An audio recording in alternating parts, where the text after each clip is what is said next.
Hello, everyone, and welcome to a special Friday stream. 2 days in a row, that's right. We are going for the record 2 days in a row. I just thought it would be fun now that Halo 2 is officially back on the replacement to Xbox Live. Let us play and enjoy what once was they tried to take it from us, but it's back.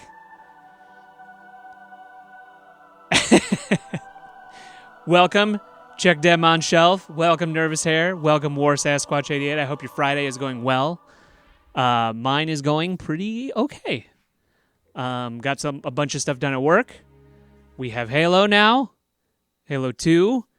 We have people in the chat. It's lovely. I got booze, various types, 3 different beverages in front of me. Can you hear everything? Does everything sound good? Pristine. That is what I like to hear. Bev check. We got really, really nice audio. That is what I love to hear. Thank you for confirming. I have some bourbon right here, some Bullet bourbon. I have a White Claw peach and a big cup of water. And let's just see where this night takes us, you know? Slayer. Right by the sword?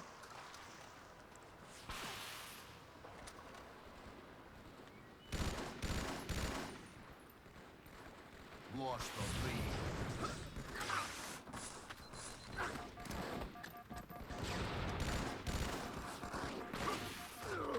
What?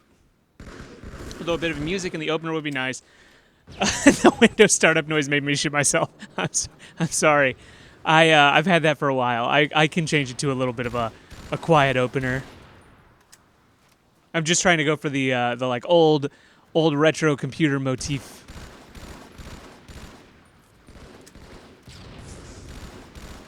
Maybe I'll do the.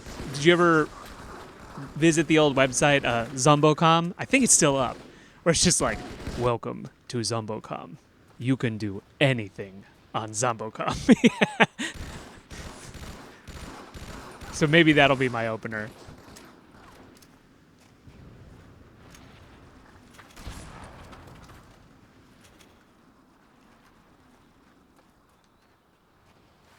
So how's everybody's Friday going? What are you up to? How was your week? I gotta turn up the audio. I can barely hear it.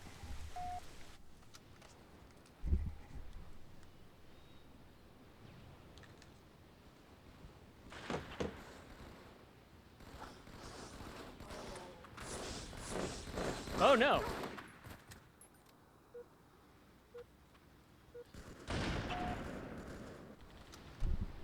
I know why. Because I turned down my mic volume. Or so I thought I turned down my mic volume. I actually turned down the game audio for my own headset. Folks, this is what happens when you try to make... Oh, yeah! When you try to make settings changing on the fly. Like this new layout is completely... What? How? Dead.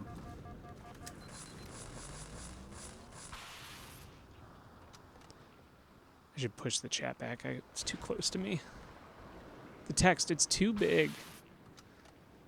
There's too many types of milk.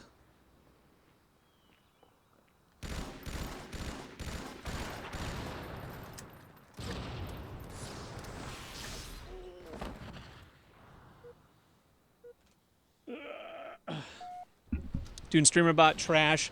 Applied to a job. Going to solder some stuff to a keyboard PCB. Like what? Are you changing some LEDs? Are you going mechanical? Or a different type of mechanical?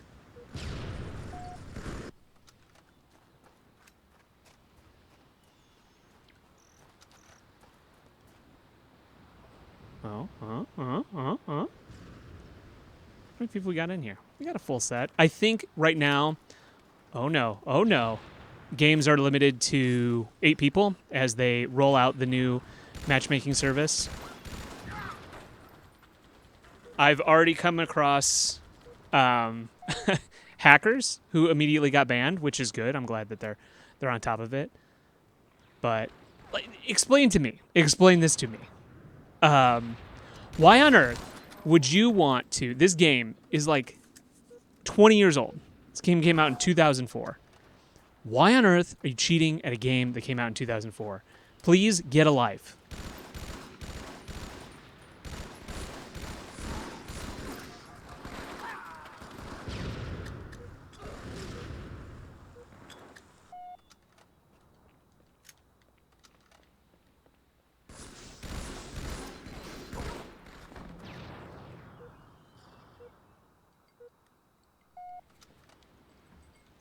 Also, what are we all drinking tonight, everybody? What's the move?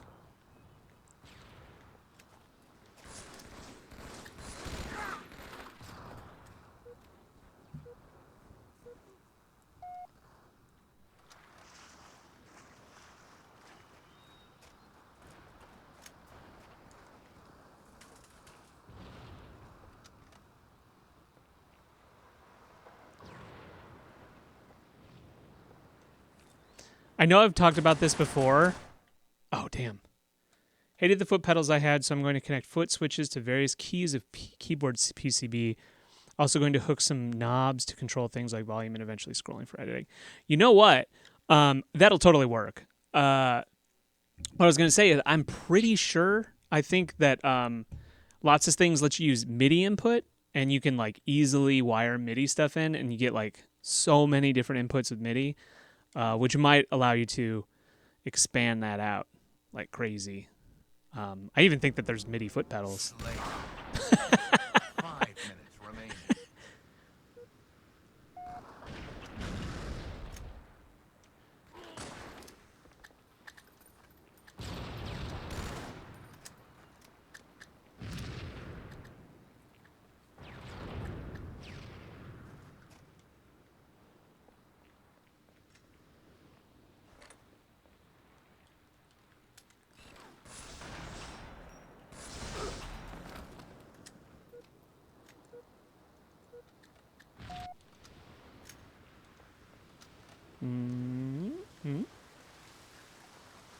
We finished a big project at work today, which I'm pretty happy about. We've been working on it for months. We are remaking a critical service that we have completely. And we have delivered the first one in the end of December, or the beginning of December. We are delivering the next portion today. We finished that, and we have one big other part that we'll doing, and then we will have remade the whole service from the ground up, and it should be so much better for everybody.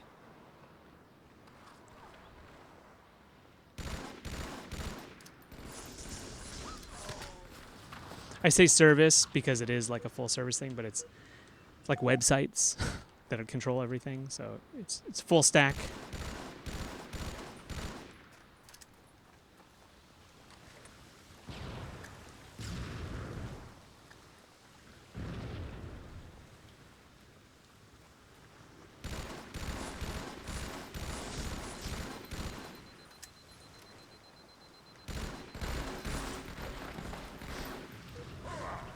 I'll be glad when this match is over. It's a little laggy. It's early days, so I expect only things to get better from here. I am so impressed that they got this working.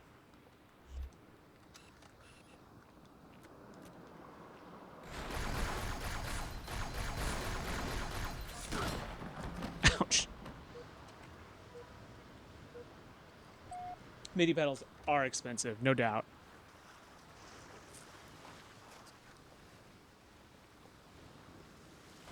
I still have, I posted about it before, but when I did improv in college, we didn't have anybody to make music, and things were expensive. It's probably easier now. Like, the software that exists now is probably, like, way better. How did I miss that? Good. But back when I had, like, a regular MIDI keyboard, regular, like, piano keyboard, and I programmed like different things to be able to like hit a key and it would play music in like this genre, or it would play a sound effect, and it was MIDI controlled, and it had like ramps up and ramps down. I wrote it in PD, and it was great. It still works. I like set it up the other day, or like last year. I shouldn't say the other day, just to see if it still worked. It worked without any like big improvements. Like I didn't have to like recompile or change anything. It just sort of worked. PD is like a visual audio language software thing. It's open source.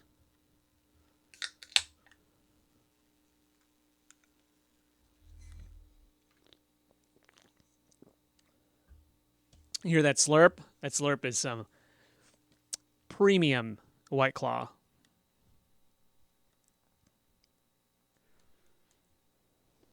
Slayer. Gained the lead. That feels a lot better. Gained the lead. Oh, is it like one shots? Wait, like one shot? Wow, yeah, it is.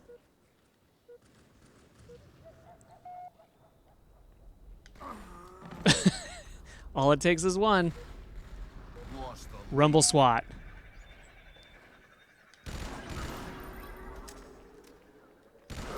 Damn.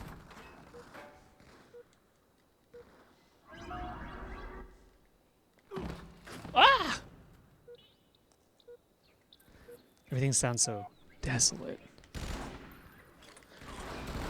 Wow. I was starting out so good. Now I'm nothing.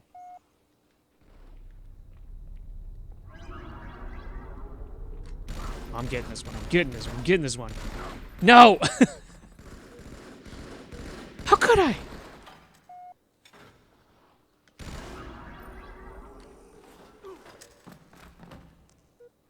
This is not going as I had planned.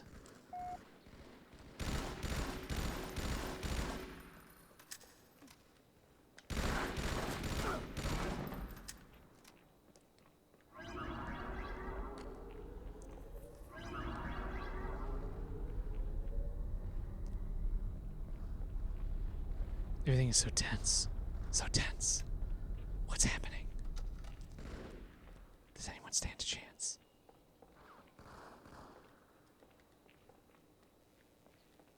Does anyone?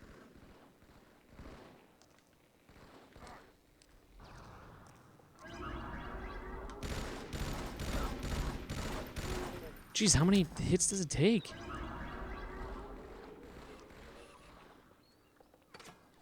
Ow, ow, ow, ow, ow.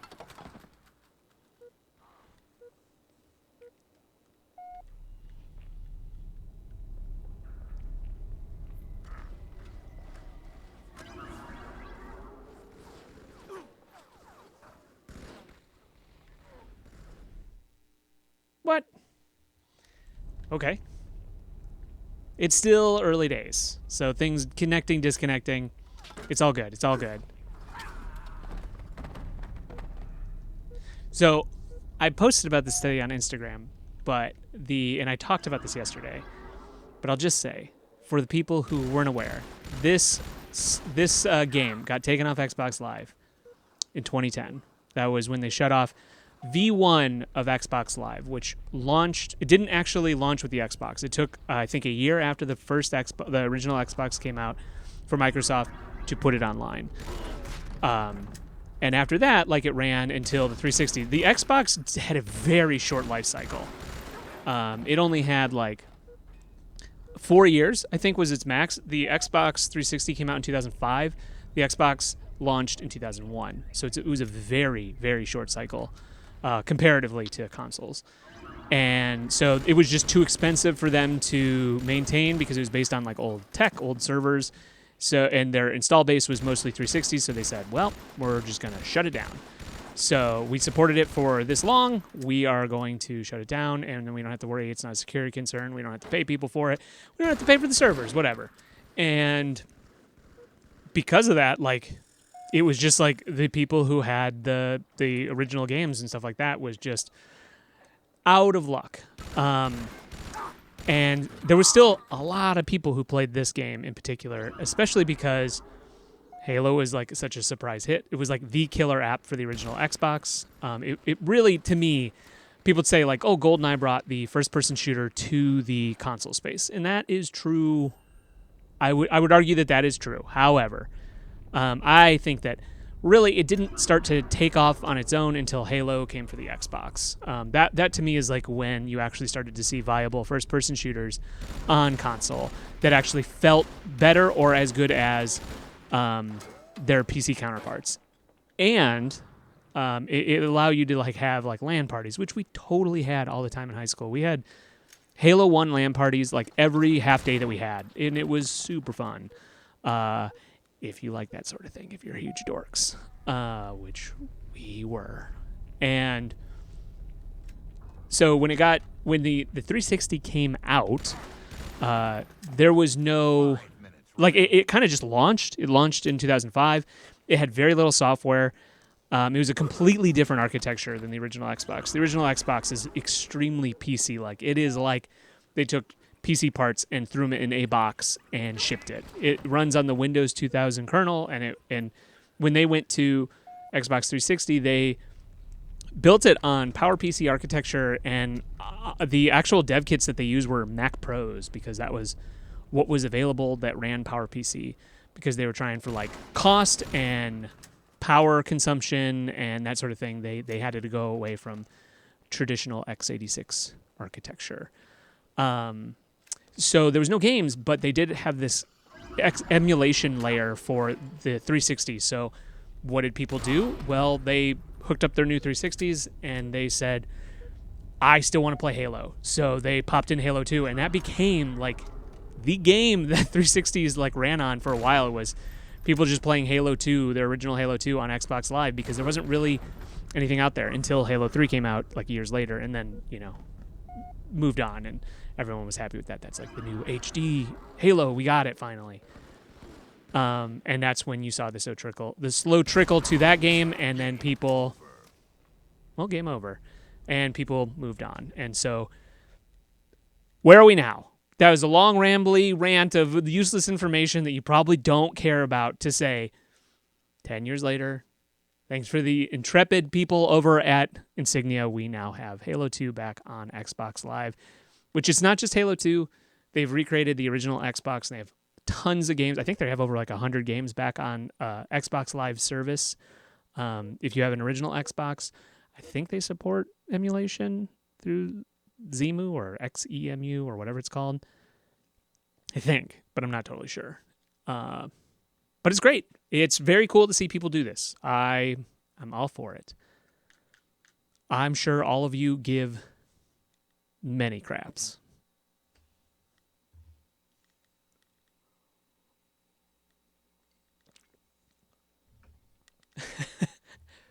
I actually, right as I was moving, like in that 2-week span that I moved houses, I wanted to, a Mac Pro G5, which was the last Mac that they made on the PowerPC platform, came up on Facebook Marketplace in Chicago, and I was visiting my parents, and so I was like, well, I could pick it up. It was like a really good price. It was from a design studio that was getting rid of it, probably because it's super old and not really useful anymore. And so I went and picked one up, and I have it sitting down here, and that is basically, it's a more powerful version of what, essentially the Xbox was. And the reason that Apple got rid of using PowerPC, which is the same reason that they got rid of using x86, which they now use their own ARM-based silicon, is because it's too hot. They couldn't get the power down, couldn't get the temperatures down. So that Mac Pro that's sitting over there is actually from the factory water-cooled. It's got a dual-core processor. It was the only way that they could do that. It spits heat, it eats power, but it actually is water-cooled from the factory, which is kind of neat. And I was looking into, this relates to Xbox, how, because they actually gave those away as dev kits while they were still developing the hardware, they people have extracted firmware, and if you have a certain version of the Mac Pro 5G or G5, sorry, you can make it into an Xbox dev kit, and it runs like a very early firmware of the Xbox 360 firmware. Unfortunate for me, they actually mine is not compatible. I was really hoping it was, but it's not. I just think that's neat historically. Nobody really. There's no use. It doesn't run like any games. I think it runs like a dolphin demo where like a dolphin like moves around. Oh, so close to just beating him to death. But it's just video games are cool. Computing history is cool. It's cool to me, at least. This is where all the cool like knowledge, where like something useful could be, but instead, I have this kind of knowledge.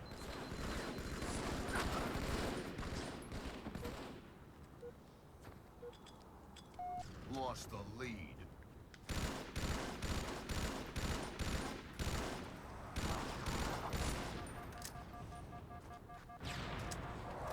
Damn it.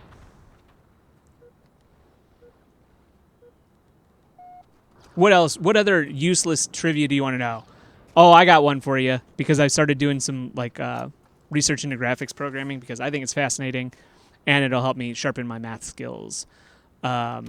So this game, which the first one had it too, but this one really went all out on it. Come here, you. Come here. Ooh, come here.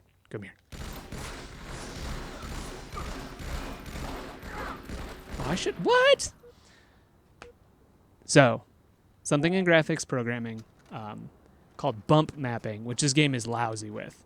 They call it bump mapping because what it does is it creates like bumps on a texture surface or the appearance. So if you look at like my armor, it kind of responds to like if I move around, you can see it kind of like responds to light, and it has those like indents. The indents themselves are not part of the geometry. So like when you model it, however many triangles it makes up, it actually isn't part of the triangle. It uses surface normals to what it does is it pastes these on, and during the lighting pass, it actually responds to the light to make it look like it has the appearance of depth. However, the geometry itself, the thing that make up the triangles, the mesh, is no more detailed. Like there's not actually a bump in the mesh if you just look at the wireframe. And it's all like, the thing that I think is very cool about graphics programming is it's almost all just tricks. Like it's not actually, like it's really, really hard to take all of these triangles and like project them into a 3D space and not have it be very computationally expensive. And now GPUs are way stronger than they have ever been, but you're always running up against it. You want higher resolutions, you want better frame rates, you want all that, and that all costs a lot in terms of resources and processing time. So there's all these little tricks to make it go super fast but look really good. And it's almost all smoke and mirrors, just like bump mapping, which was new to this. They don't really use bump mapping anymore. They use like a more advanced technique, and I forget, but it's essentially the same thing where you're not actually making the geometry any more complex. You're just making the way it responds to lighting in the scene more complex. And I think generationally, the thing that's going to make this generation that's different from like the next generation, it's like PS4, PS5, Xbox One, different from PS4 and or the previous Xbox One, is the ability to do real-time ray tracing, or I should say real-time like global illumination. In essence, lighting. Lighting makes a scene, doesn't make a scene. It actually makes way more of a difference to how you like see the reality of a scene than, come here, you invisible man.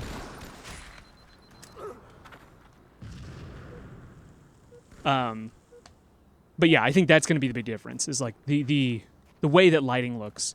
Materials-based rendering was already a thing in the PS4 and all that, and that made a big difference to how light responds to different textures in a scene.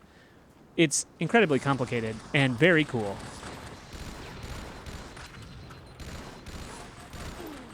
How? Again, I don't know how much any of you care about this stuff. It's probably very boring. But It's very interesting to me.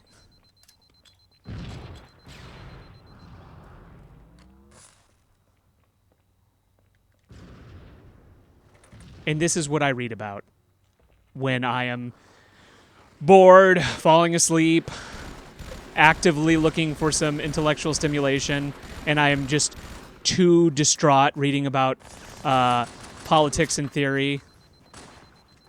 I have to change gears every once in a while, go into the theoretical.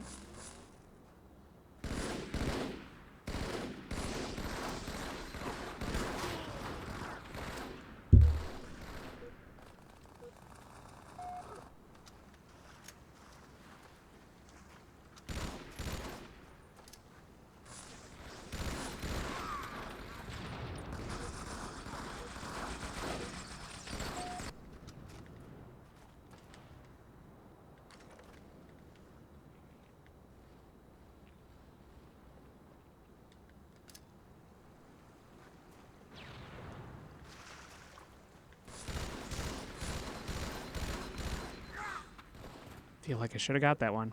Feel like I should have got that one.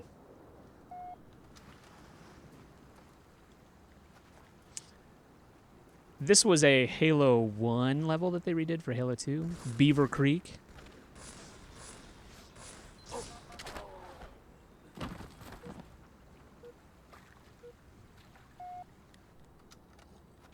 Is my talk of GPU and rendering techniques super boring and I should just keep it to myself, you big nerd? Or do you find this at all interesting?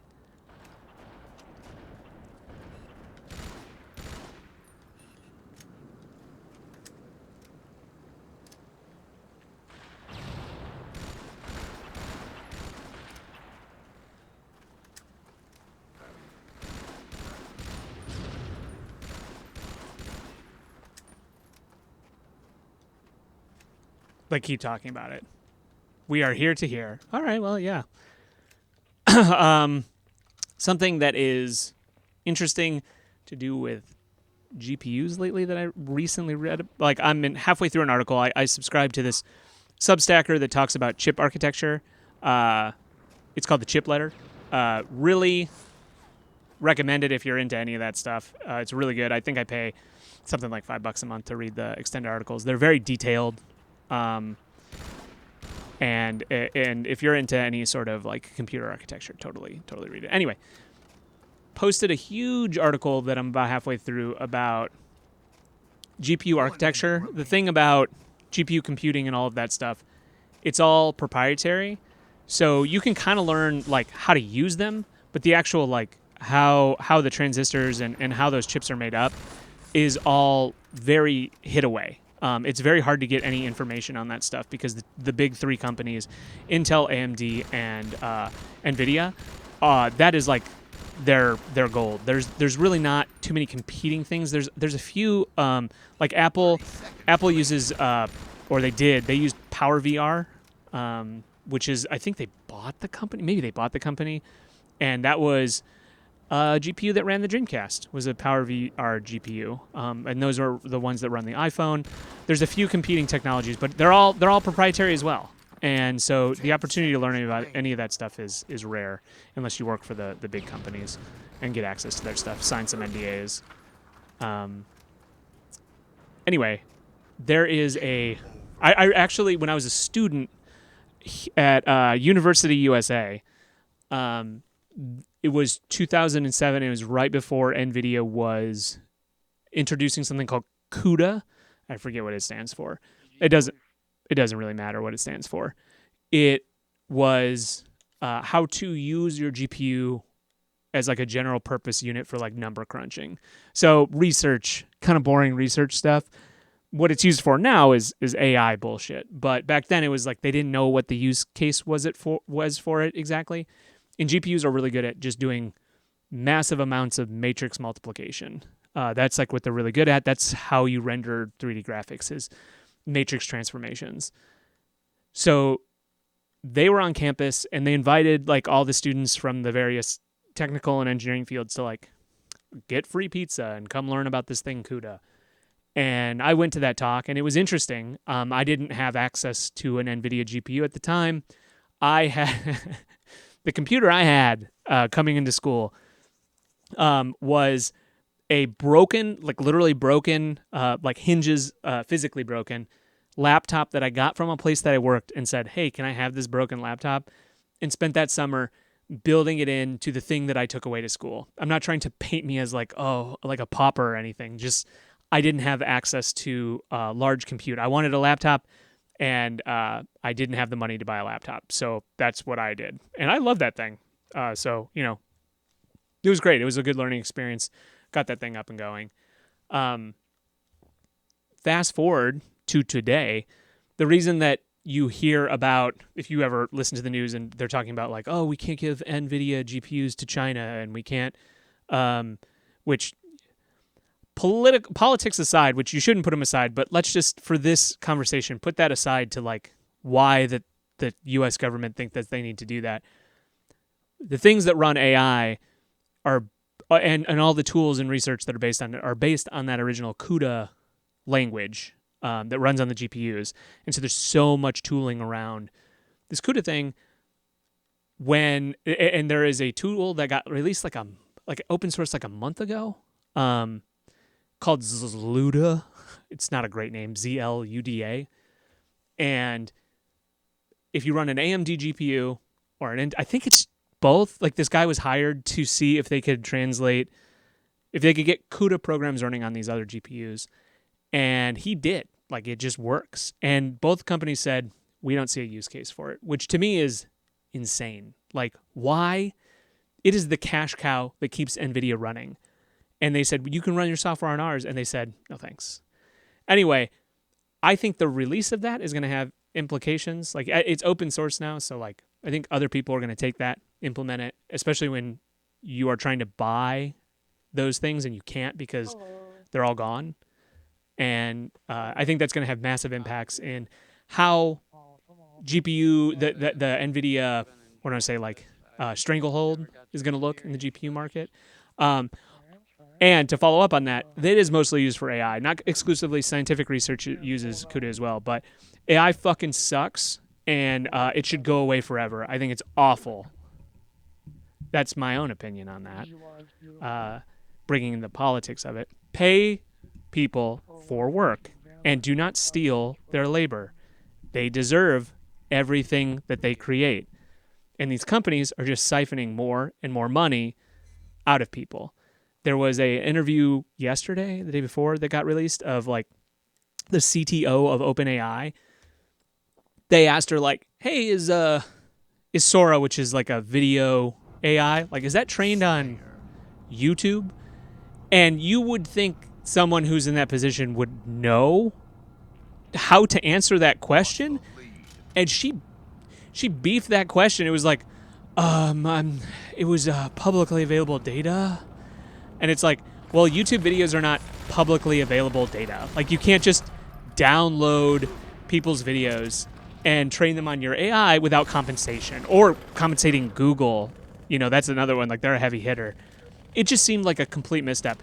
But I want to say this so all of you understand, if you want to hand wave away AI or whatever, AI, as it exists now, is trained on stolen information. It is our chat logs, our art, our videos, our creations, and they want to take that and sell it back to you and to other companies. It is a grift. It is complete theft, and they want to hoard that wealth. And I think it's criminal. And if we were a better society, we would stop it. We would stop it immediately. But we're not a better society, unfortunately, because people got money and people can buy people off.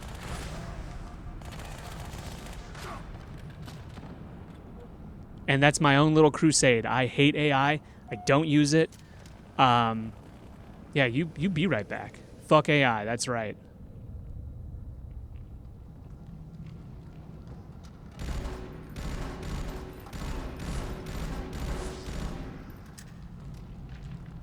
It's no. That's another thing. Like AI is, I think it does a complete disservice to the definition of intelligence and our own intelligence. It's not AI. It's not artificial intelligence. It's large language models. It's pattern like matching. I think we do not do ourselves enough credit, creatively or not, to call that intelligence, marketing or branding or whatever. It's not thinking. It's not smart. We are the ones that do that. It is totally that, and it's so easy to run off the rails, and the way that they constrain all of the, the appropriate, or what I want to say, like the weird things that happen in AI is like very like light. Like they'll do like additions of the prompt for AI in the background where you don't see it. They'll just add in additional words to make sure that you're not gaming the system, or it doesn't produce like really weird results, or it doesn't just become instantly racist.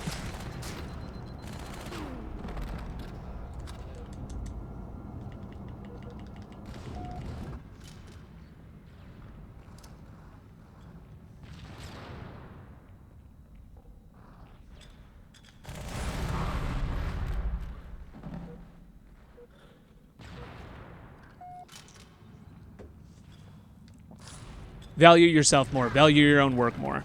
You're worth more than that. We are worth more than that. Don't let AI trick you. I don't think the majority of the people who watch my stream is in any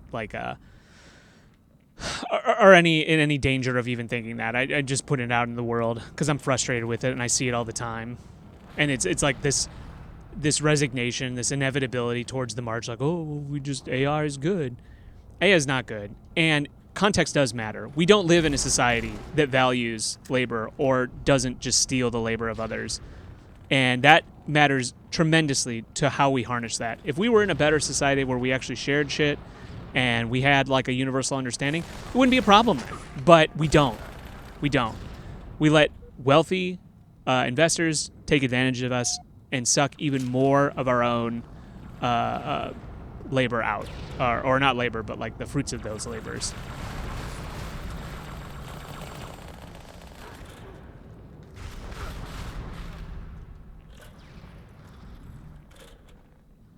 See, we get from graphics programming to going on a screed about labor. We get everything in the stream.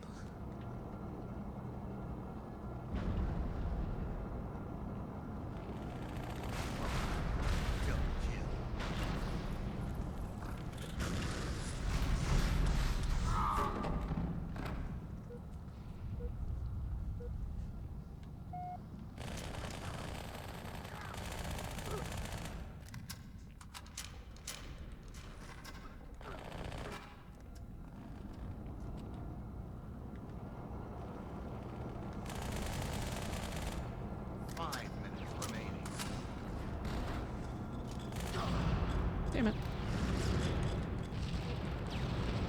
Yeah, not to be completely like change subjects all over the place, but one of the things that was introduced in this game that was so interesting was, one, the SMG. That was a new weapon for this game, and also the ability to dual wield weapons.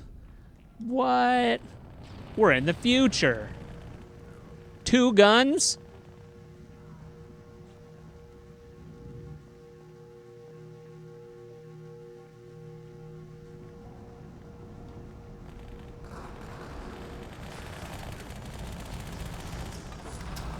Dual wield is OP. So is the battle rifle. The battle rifle in this game is so good. As I demonstrated by dying while using it.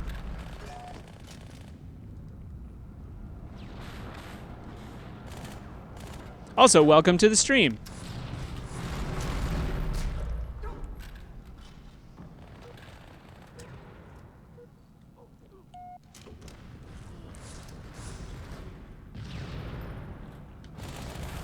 Welcome back.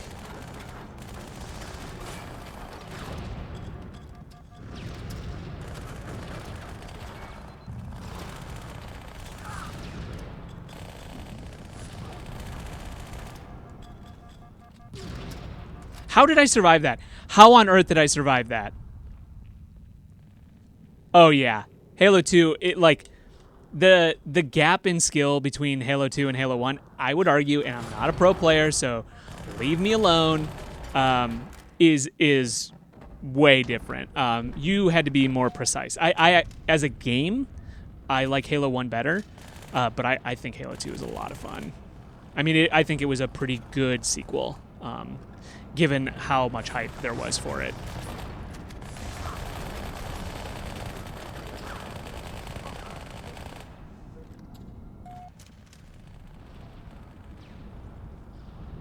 And the reload noise and the like noise that the SMG makes with its tiny little bullets is forever ingrained in my head. Little pea shooter. Damn, so close. I'm glad people are whipping out their mics. I do have one. I don't have it plugged in. Yeah, Halo 2, like Halo 1 story is great. Like that game is one, in my opinion, one of the best crafted experiences, like single player and multiplayer. I think Halo 1 is just really great. But Halo 2, really good. Halo 3, really good. Halo 4, big stinker. Halo 5, pretty bad. Halo Infinite, really good. Halo 5 was like, it seems like it was just super rushed. I could say that about Infinite, but I think that they've taken the time to like make that a complete experience. And I don't think that they did the same thing. I would, if you stop playing after Halo 3, I would totally recommend Infinite if you have a PC or an Xbox One series of consoles to play that. I think that was a lot of fun. It's open world, but the addition of the grappling hook like really, really makes it fun.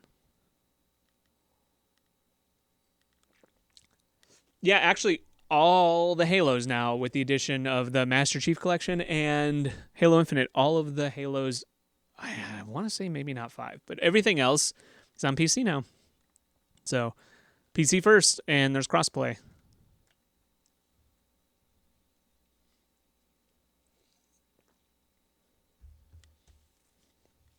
The only thing I'll say about Halo 4 that I think was kind of interesting was I think it had interesting weaponry. I think that they like alien weapons in that game were kind of interesting, but everything else was what it is. pretty bad. Oh, what it is. What it is, dude.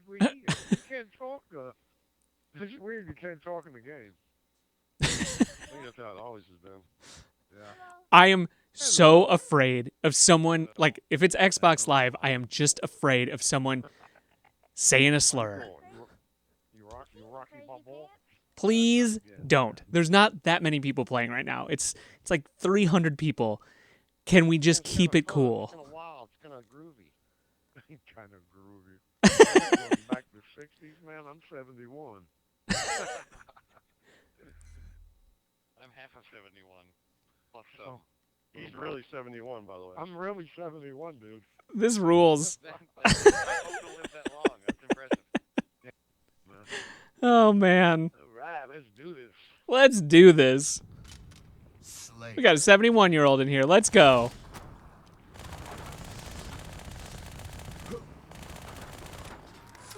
Ouch. Lost the lead. Oh!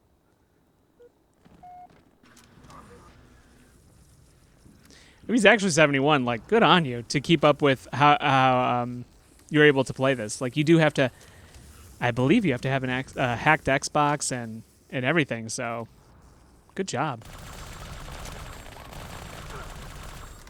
Dual wield plasma rifle SMG is such a potent combination. Like, it just barfs damage.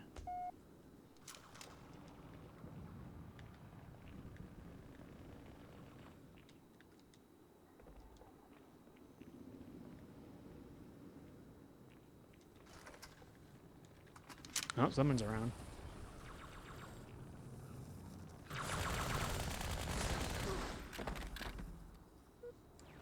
I should try killing the people and, like, not getting killed as much.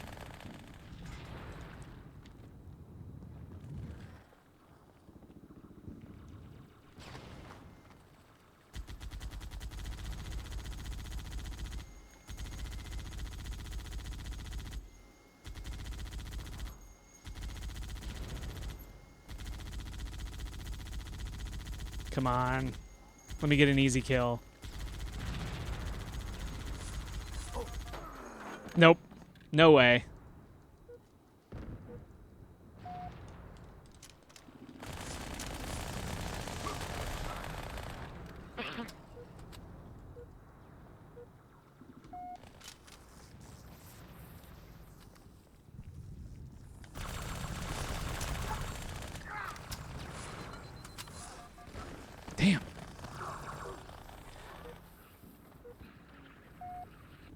What are you playing these days? Sporting.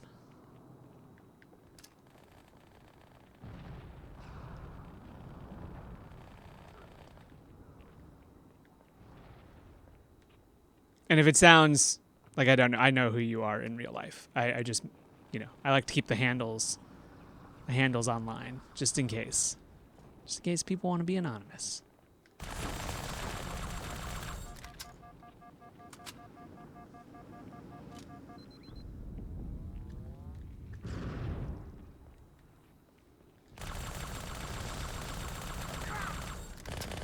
Oh no, I'm so dead. I'm so dead. What? What? And in Xbox Live tradition, definitely have some kind of like 11 or 12-year-old. But at least they're not spewing hate speech.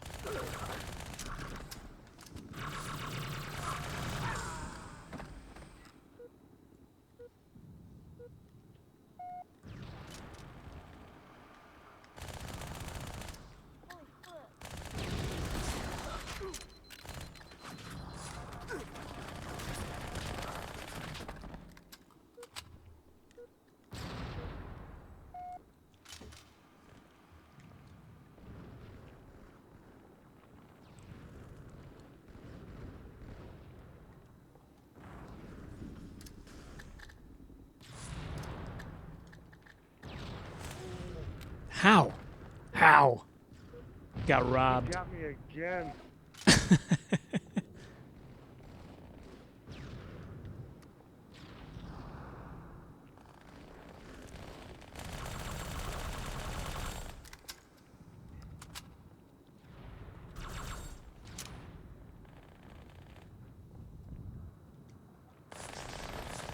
Shit.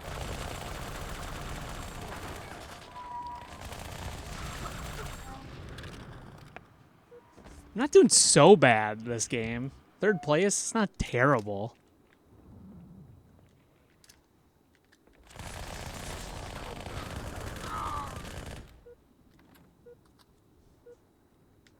Connection feels solid this round too.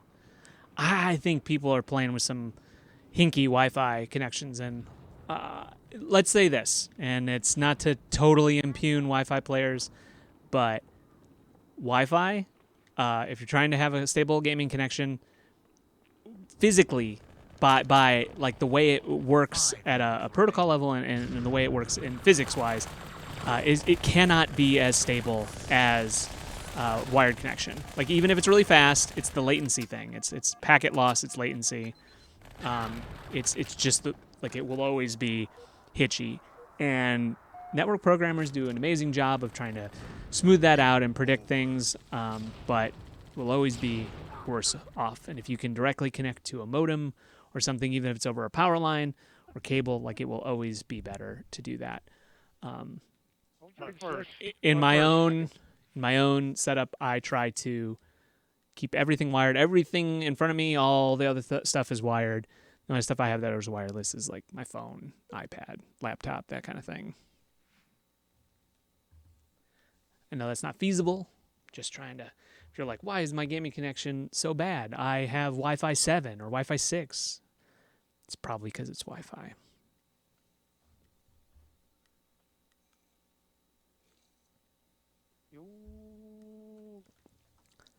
What up? Oh.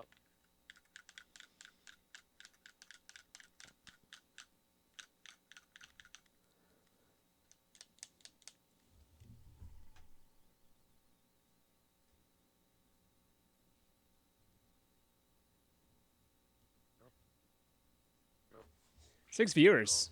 Are you guys just chilling? You guys just in the background enjoying my We all know various nonsense You've been into it. bugbears as I go through this? Talking like I'm a 60-year-old man, saying things like bugbears. Praise the lurkers. Matchmaking failed. Okay. It's all right. It's the first time that's happened all day. That's pretty good.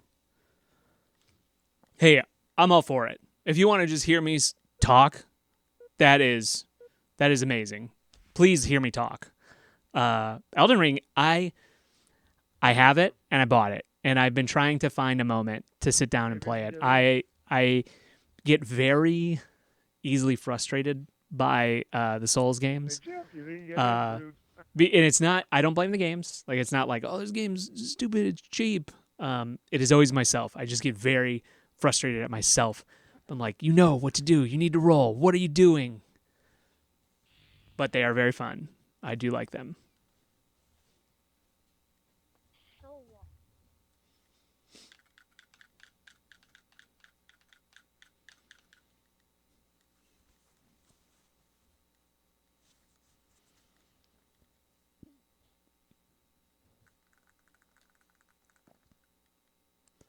Hope it doesn't happen again.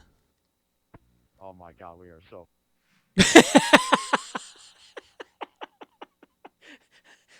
I couldn't have played that better. I couldn't have played that better. Oh, we are so fucked.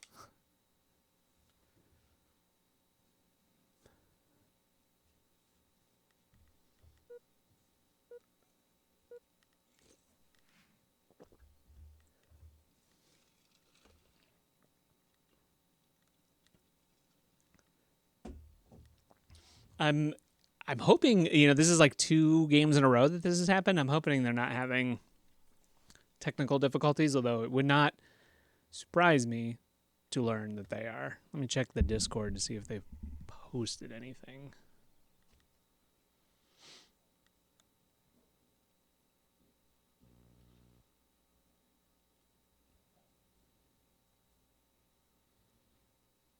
Nope. Dude, we are so fucking back. Let's go. We are so fucking back. Hopefully this will work. I am not having any luck getting into any games. We are Kicked out like so 5 fucking times. back. I hope it works this time. Yeah, I got kicked out like 4 times previous to this. Yeah. Come on, fingers crossed. I'm crossing them.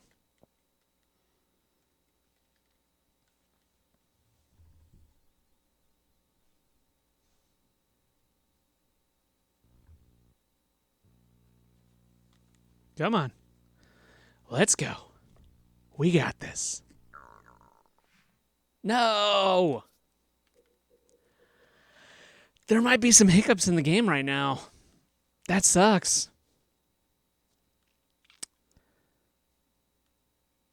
Here's what I'm going to do. Because we are at a similar precipice in reverse. So this got shut down in 2010. Microsoft took the servers offline. In 2 weeks, Nintendo is taking all of the 3DS and Wii U servers offline. And so I've been trying to play those games when I've been given an opportunity. Because this is not currently working, it seems, I'm going to switch over to Splatoon 1 so we can play a little bit of that while we try to preserve a little bit of that. So give me 1 second while I switch systems, and we'll get the last remaining elements of another service that's going to go offline, sadly.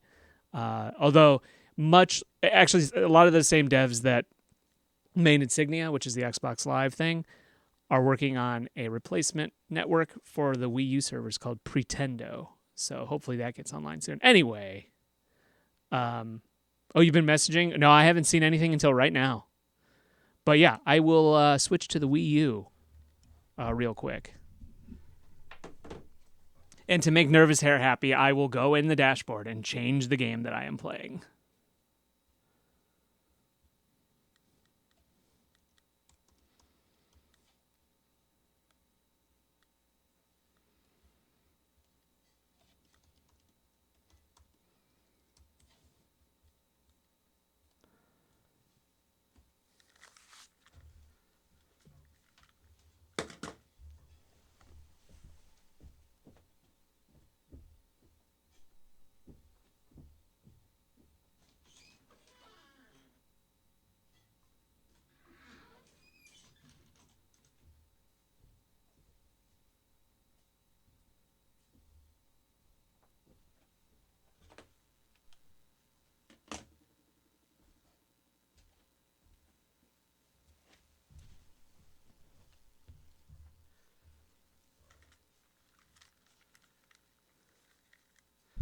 Can everyone see and hear the Wii U?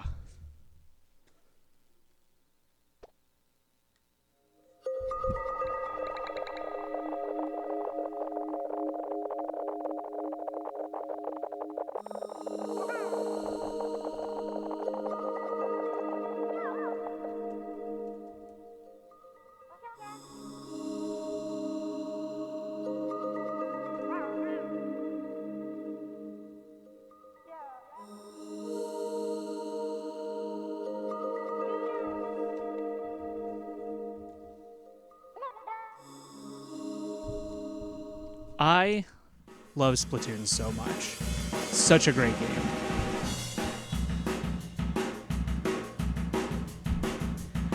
Aaron Brockovich, I haven't seen that movie in a long time. I watched it, years ago.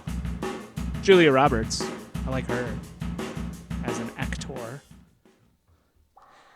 I will go on a limb, and it is a very thin rim because I don't think it's a very popular opinion. But I think the Wii U's gamepad is a really good idea, and I'm sad that it didn't work out for them. I think Splatoon plays really well with the gamepad, and even better than the Switch and 2 and 3, even though those games are great. Oh, first time for Aaron Brockovich? Yeah.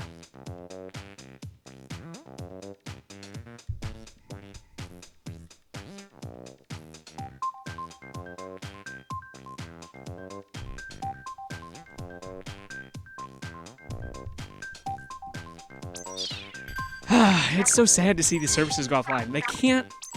Everyone scrapes every single penny, but they cannot, except for security concerns, which I will say can be mitigated with development. It cannot cost that much money to keep these things online. But if you're trying to make every stupid dollar you can, then you will inevitably do that. And I understand all the arguments for it. I just think that if you don't, here's my proposition. If you run a service like this, if you are about to take it offline, you should be required to provide the servers to the community. So they should be able to run their own servers. You should have to release that code. There's so many old games for PC that because they have dedicated servers that they released are still online. And it doesn't cost the company anything to keep those servers because they're run by private citizens and private, the community. And I think that should be how it is. But it's not how it is. It's not the world we live in.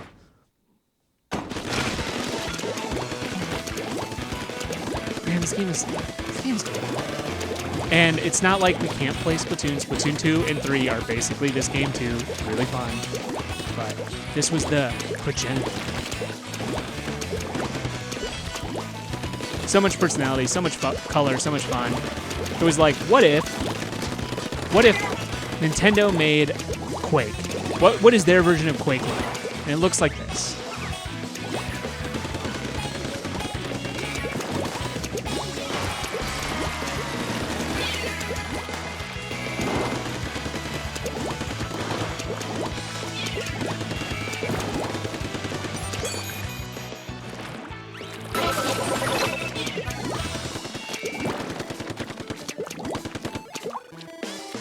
What if you're a kid, and what if you're a squid? And what if you're a kid now, and then what if you're a squid now? The cool thing about the touchpad, which you can't do, is I can see exactly where my team is, and I can just click on them and launch right to them, and avoid a lot of pain. That's cool. Can't do that on the Switch. And to go back to our old conversation, which you so care about so much, the Wii U is a system that is based on the architecture from GameCube is what started it. So GameCube, Wii, and Wii U are all in the same lineage. They're all basically like, what if you took that exact same architecture and you just moved it forward? What did that look like? And it's this. It's 3 systems in a row that share extremely a lot. So much so, you can actually hacked-wise, which I have. You can play GameCube games on the Wii U, and it runs natively because it's the same processor. And to bring it all the way back, Wii U, GameCube, and Wii run on the PowerPC architecture. That's what Xbox 360 and PS3 run on. So, I don't know what that says about society, but now you know.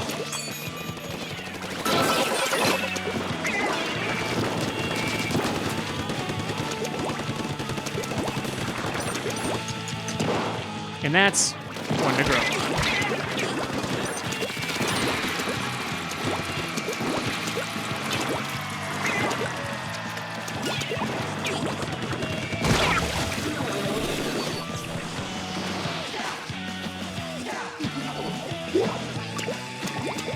So yeah, while not officially backwards compatible, the Wii U, and the GameCube can run successive games. So the Wii U can run Wii and GameCube games. The Wii can run GameCube games. The GameCube can run GameCube games.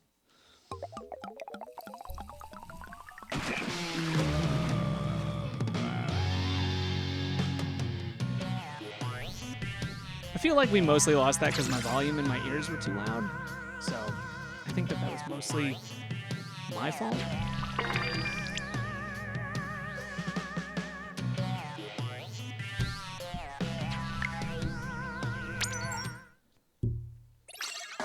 I've been trying to play this a little bit every night. I know it's like I haven't played it for years, and then as soon as they start to take the toy away, I'm like, no, I'm not done playing with it yet. But it's such a fun game, and not having it available does seem like I should at least invest a little time into it. I distinctly remember buying this game, to bring it back to a personal story. When I got my first job out of college, it was in Denver, Colorado. And when I moved to Denver, Colorado, it was my first big boy job on my own, which isn't to say my first job. I've been working consistently since I was 15 with almost no break, and it really grates on you and breaks your soul. But first job out of college was a programming job for a medical scheduling company. And I had this, probably my favorite apartment that I've ever lived in was in Denver. I loved that. It had this gorgeous view of the city, of the mountains. It was right downtown. It was great. And one of the things that I had was, because this was the first time I had any sort of like disposable income that wasn't going directly towards bills, it was such a jump in cash. And I didn't have like a lot of connection or like a lot of like responsibilities beyond like, like bills and stuff, that I was able to buy. Like I didn't have to think about buying games for the first time in my life. And so the Wii U came out, and I bought it because I've always been a huge Nintendo fan, to a fault. And Splatoon was like this new thing, and the Wii U was like this new thing. And I know a lot of people were like, I think it's a stupid thing, but I've been there day one for almost all the Nintendo stuff, so why would it change now? And I remember distinctly sitting in my apartment on like a weekend, and just like playing games on my own in my own apartment with my big boy job, and it was a memorable experience. And then I ran in Cheeseman Park, which was a very cool little park nearby. And let me tell you, if you're a runner, which I am, and you are thinking you are really good at running, which I think I'm pretty good, I've run races, when you get up to high altitudes, that changes tremendously. You get winded fast. Sledded by Yui. There's still a lot of Japanese players in this game, which, rip to them. Come on, Nintendo. But yeah, that and alcohol, like drinking for the first time in a high altitude environment.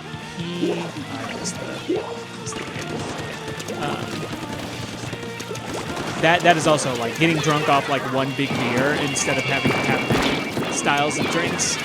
Pretty great. Cheap date.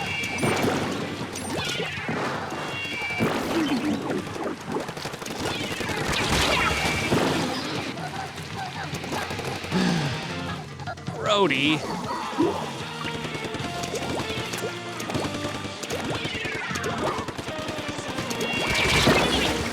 Zombie Run for Your Lives 5K motocross course in Colorado. I need to go back to. It's been years since I've been back to Denver. A lot of my friends who I made there, who I actually knew in high school, have moved away. What are you doing?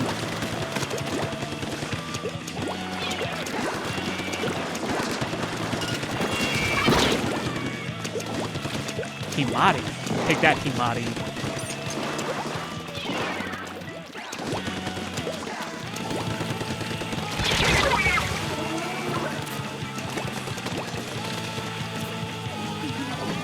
I think it'd be fun. I ran all the time when I was there, which again, not a big change, but the altitude. I did end up getting more used to it as I went on. Bodies are crazy. They will adapt to a lot of things.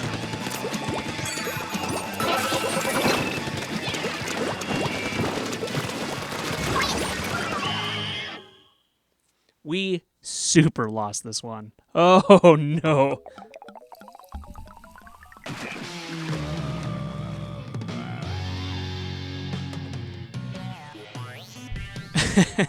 Well, you know, I don't know if you train for it or not, but that makes such a huge difference. Even like, so usually I try to, exactly, yeah. I try to run 2 marathons a year. Usually is my goal. I like doing that. I have to retrain for those every year because of how cold it gets to where I am now, location wise. So you don't get to run outside all the time, and the endurance you build up when you're training goes away so fast. It goes away way faster than you think it is going to be. It is not a series of months that you lose it. It is a series of weeks that you lose it over. Like, you have to keep that stuff up all the time. It is annoying, but you got to work at that to be able to maintain it. And it's tough. It's also very gratifying. At least I think it is. Also, some people think it's murder, so don't do it then. That is okay. There is no requirement. You got to do whatever you want to do.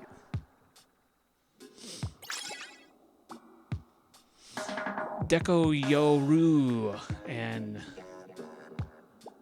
Tabisu Pira Yotsube. Whoever they are, welcome to the game.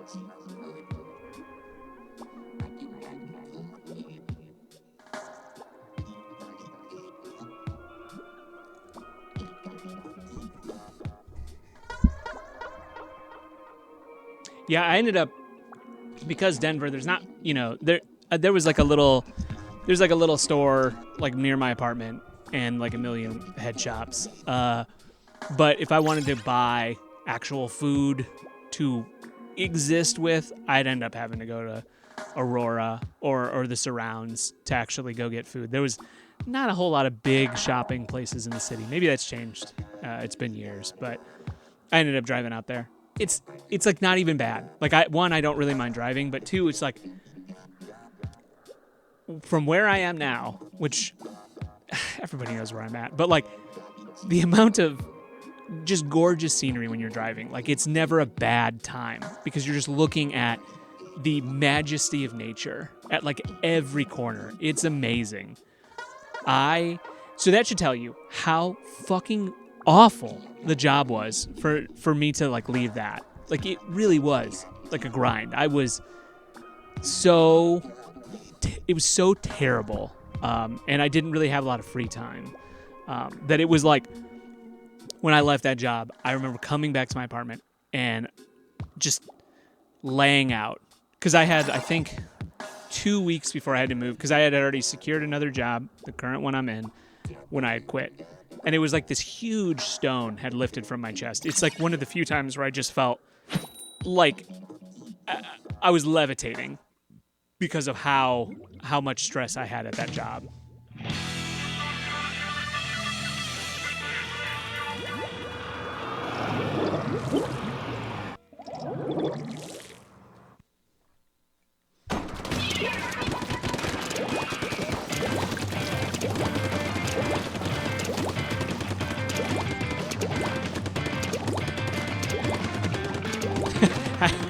Maybe people are just going to bed because it's like 10:30, whatever. But I've seen we've lost some people when I've switched over to Splatoon. I'm sorry. I would love to keep playing Halo 2, but it did seem like it was having some issues. Can also relate, yeah. I'm hoping your current job is better than what you got.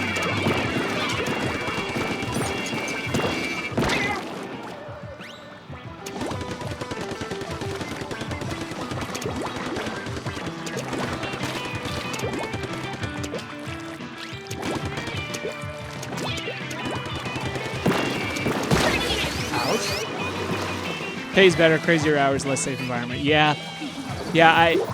Your job is not for the faint of heart. It is sorely needed. Like, it's such an important job. But it is tough. It is a tough job.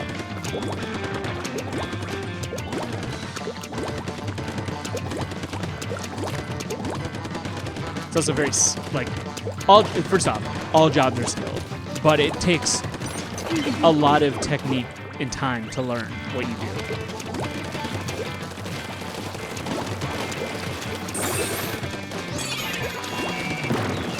All labor is good, no labor is bad.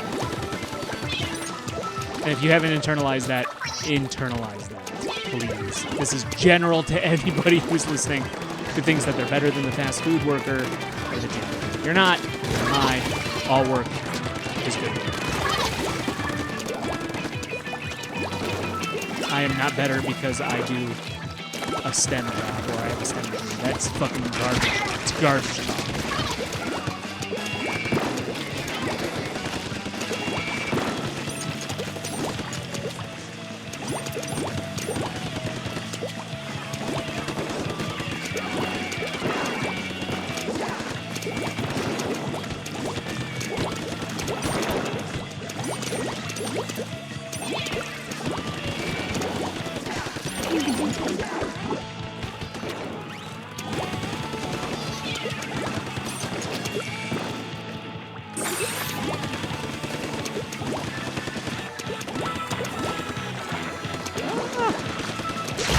Damn it. This is pretty good.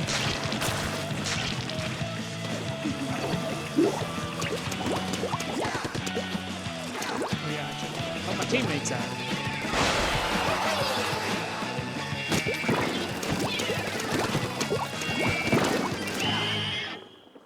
How'd we do? I think we actually won this one.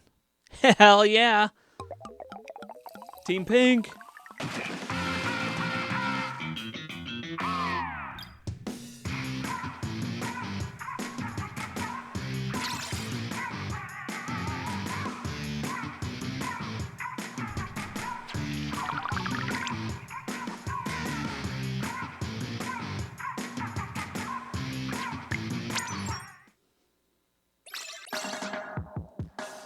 Also, the outfit that my character's wearing in this game, with the blue Vans and the black and red, or the blue and red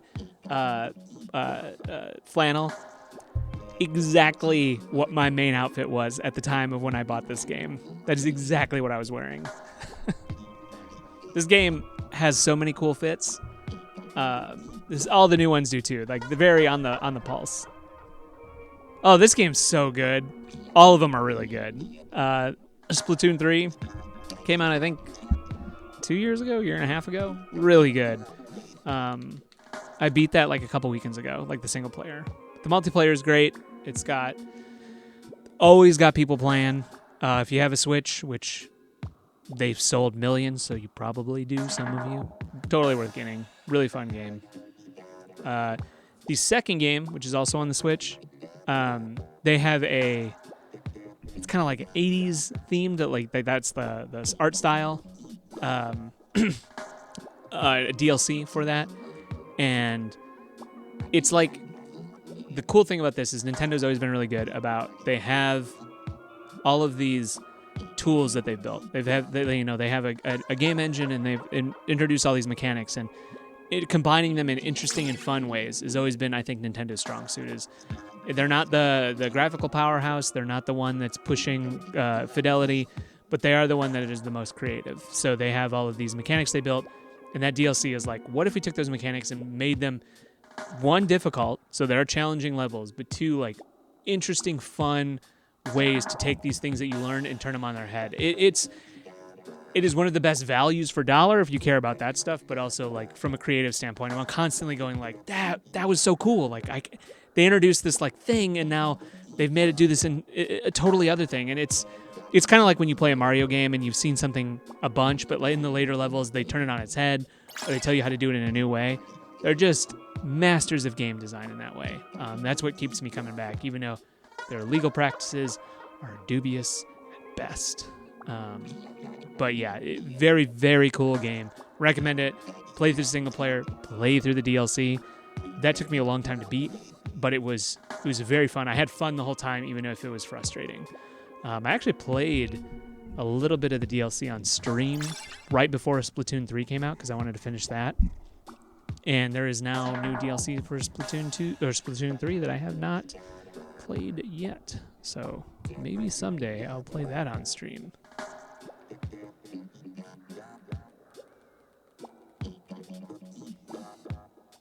And the reason we're lobbying up and takes so long is most people are playing the other two games. There's a small few that are playing this one. Yeah, totally. Or, I mean, I don't know if you have to drive back every day. Is it couch co-op? Actually, I think there are co-op levels. I'm not totally sure though. I want to say I'm like a 40% yes, so more on the no side. But it's worth just playing. Like, it's structured in a way that if you only had a few minutes before bedtime or something like that, you could complete a level and kind of do it like that. You don't have to invest a lot of time per level. Each level will take you maybe 10 minutes. If they're really long, it might take you 20 minutes because you're going to keep going back to it and getting better. It's a really good pick up and play. And it's jam-packed with great music and personality and color and fashion. It's very like Tokyo street fashion. Like, that's like a lot of inspiration in the art style. Very cool. If you're a fan of Jet Set Radio or Jet Set Radio Future or any of that stuff, it's very in that vein in terms of style. Yeah, exactly. It's perfect for that stuff. And it has it started with this game, but it has it in those two, like your Wii U gamepad, if you have one, or your Switch has a gyroscope in it. So it can maintain its position without sensors or without external sensors in the air. So it has this thing called gyro aiming. So if you're not if the sticks are too finicky because they're so small, you can actually move the whole system and it'll help you assist an aim. And it actually, that combination of the sticks and the system movement is a really good way to kind of get a bead with a cursor on a small system in a way that is not usually thought of because you have those tiny little sticks. And I have small hands, but I have small meat hands. So I don't always have the finesse that I wish I did with smaller controllers. I kind of, fudge it. I don't have little dainty hands. They're small meat claws.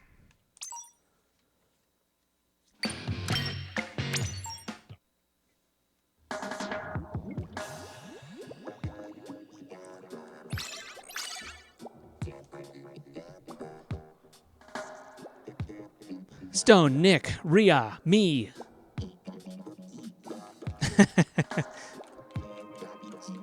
Does that help or hinder you in your work?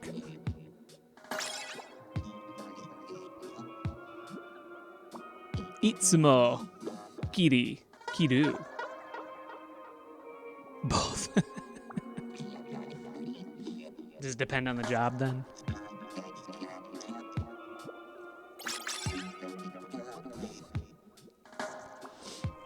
Koso, Zeus Max, Lady Alex.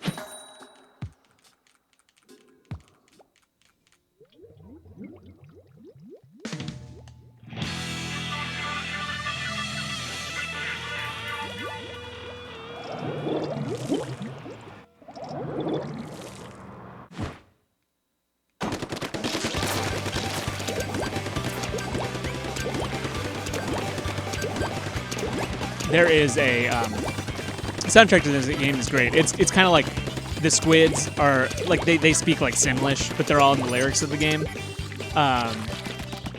There was I think the name of the album company is called Game Chops or something on Bandcamp, but there has been remixes of this music and other ones.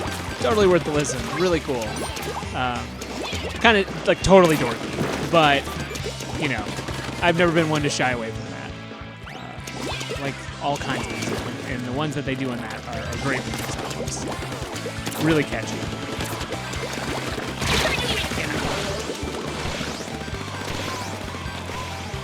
Oh, I'm sure.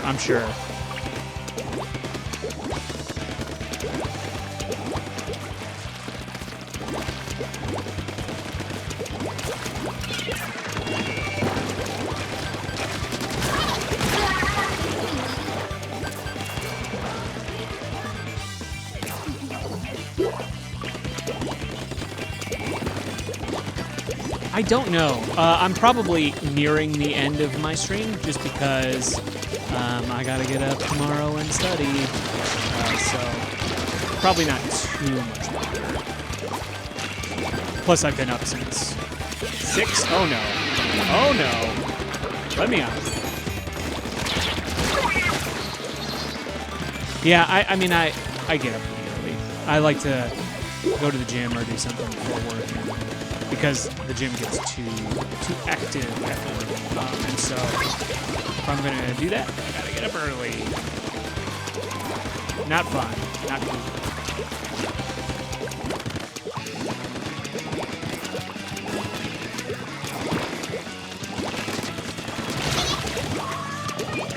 I've been ruining this Lady Alex's life.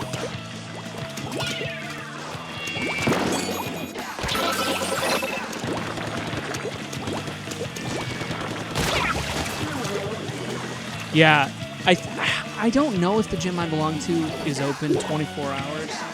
I think it's a great gym. It's just it's $10 a month, which is great for me. I use it exactly to do gym. I lift at the gym. Occasionally, I use the treadmill when it's too cold. But I totally benefit from the fact that a lot of people pay to go to the gym and then don't go to the gym. They subsidize my use.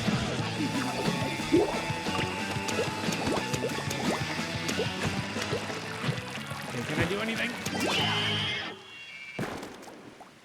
I don't think we won that one.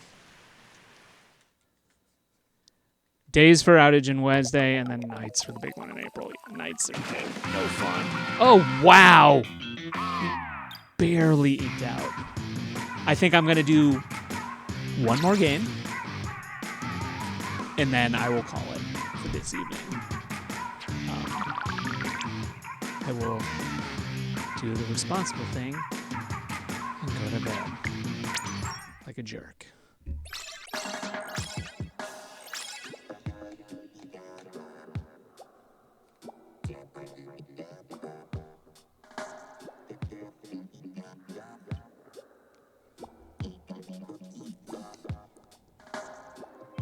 Ooh, I had that happen about a month ago. 2 months ago now. Not fun. Had flooding. Really bad. I hope that it works. I hope that it doesn't require a complete replacement. Thanks for stopping by. Always appreciate it. I will see you soon at Easter, I think, unless you're not going to be there. I will.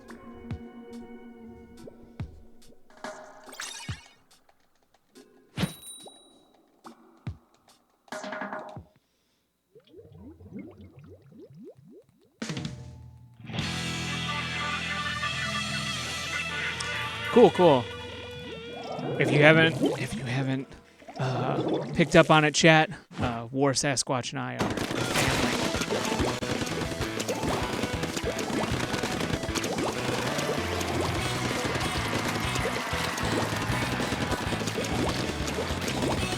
That's right, brother cousins.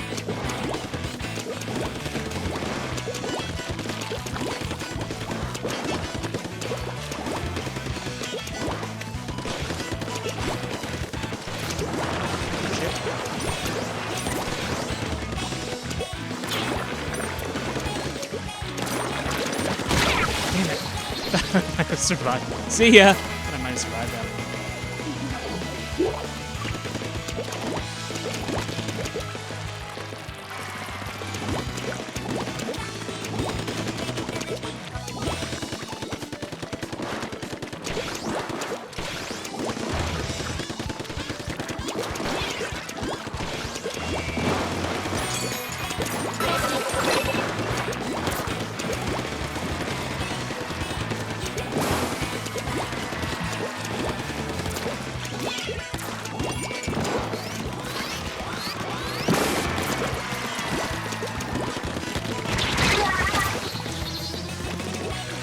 Come on, team.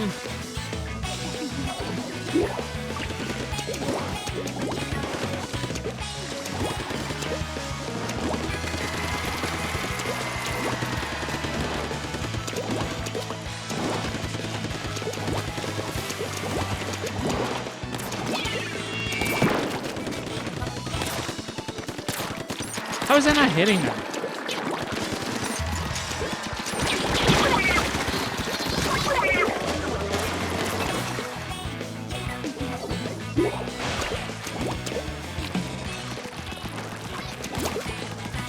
Oh, I didn't change my. I've been playing Splatoon 1 without changing to widescreen.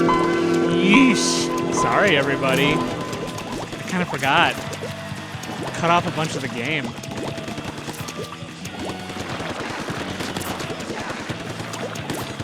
On the last round, of course.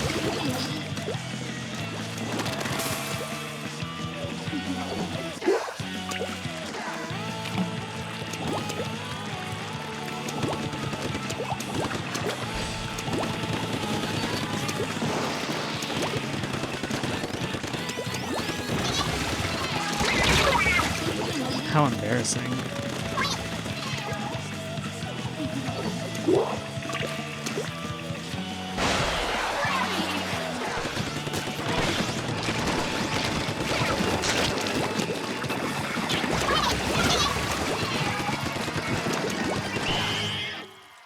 Yeah, we lost that one.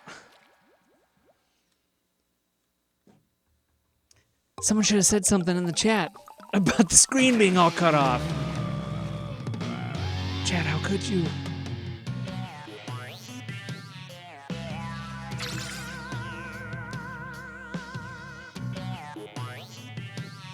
Well, everyone, it was a lot of fun. Thank you for stopping by on this Friday night.